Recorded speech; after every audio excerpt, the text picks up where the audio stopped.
So I'm uploading this video to two channels, but this video is mainly for my fitness channel. So keep that in mind when you're listening to this. One of the body parts that I get complimented on the most is my chest. So I want to kind of tell you how I built it in the most no nonsense, no bullshit kind of way that I can. And I can see the comments already. Your chest isn't that. Talk shit. You know, if you want to talk shit, put me down. That's fine. If it makes you feel better, I'll be your punching bag.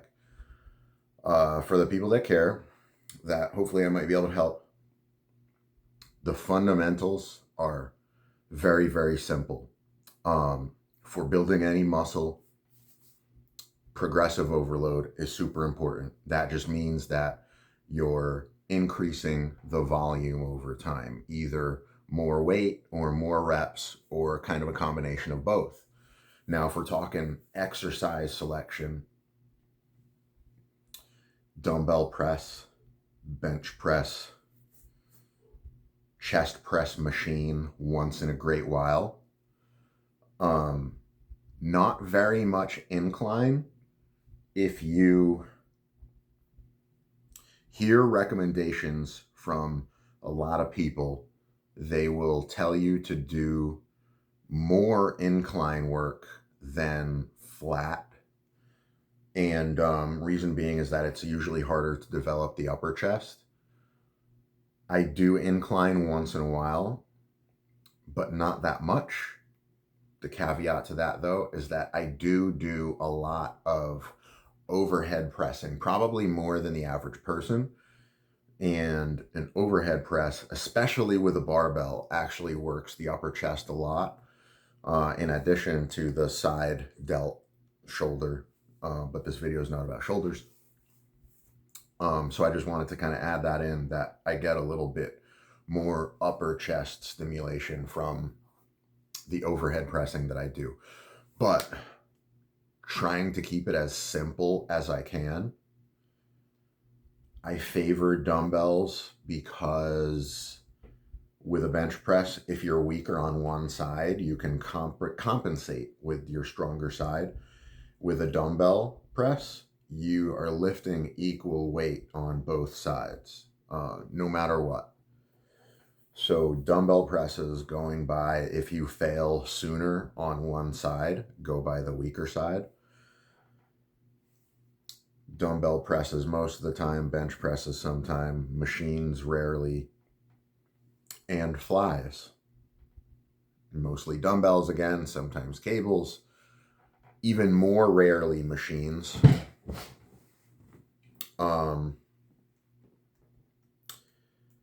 Flies less so than presses, but really that's it.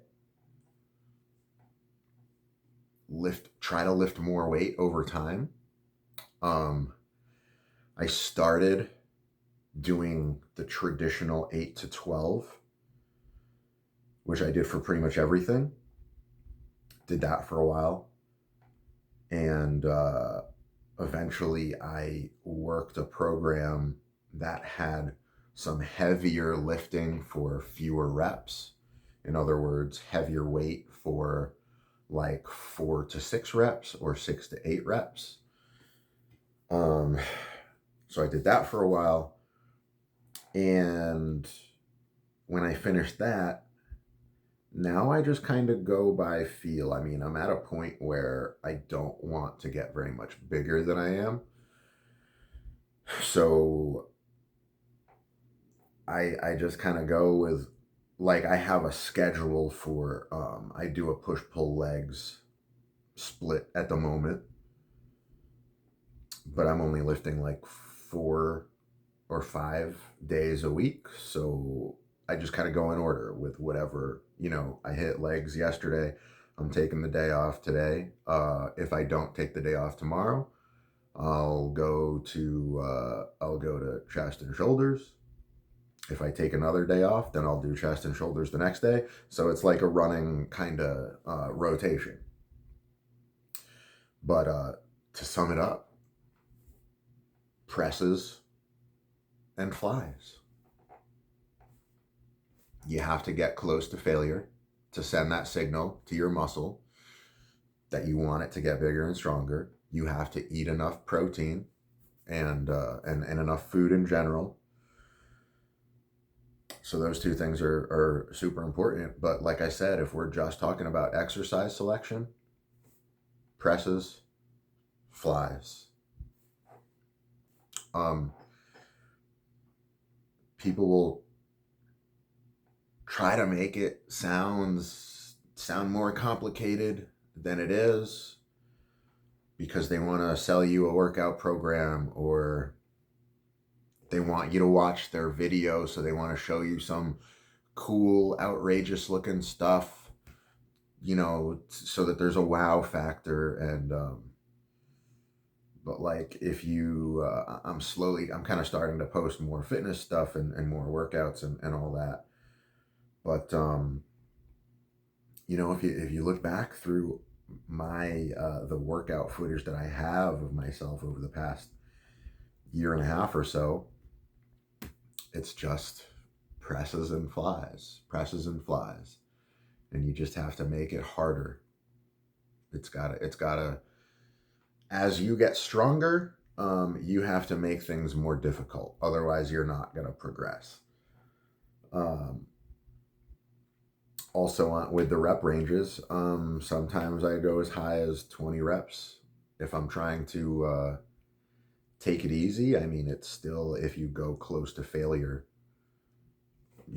doing a 20 rep set, it still kind of has the same effect from a hypertrophy standpoint, which is muscle building, but lifting less weight.